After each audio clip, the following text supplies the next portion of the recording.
Answer me, Lord. These are the words of Elijah the prophet today in his famous showdown with the prophets of Baal on Mount Carmel. If you remember this episode, Elijah asks God to demonstrate his effectiveness versus the ineffectiveness of Baal. The demonstration shows that the God of Israel is the only true God.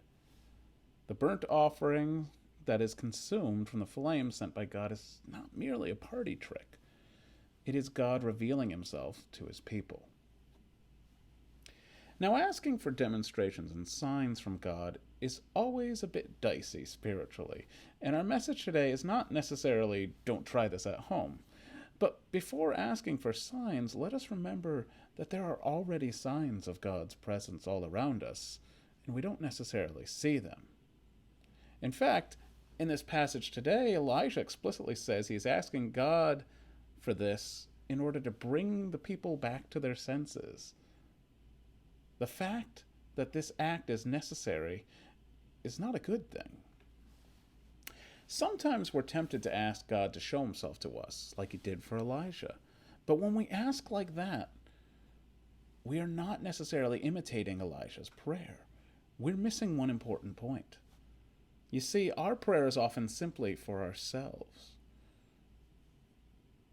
Remember, if we've failed to see God's presence already, how will we know when we are seeing a sign? Notice this. In the episode in 1 Kings today, Elijah is asking God for a sign on behalf of others, those who need to see a sign.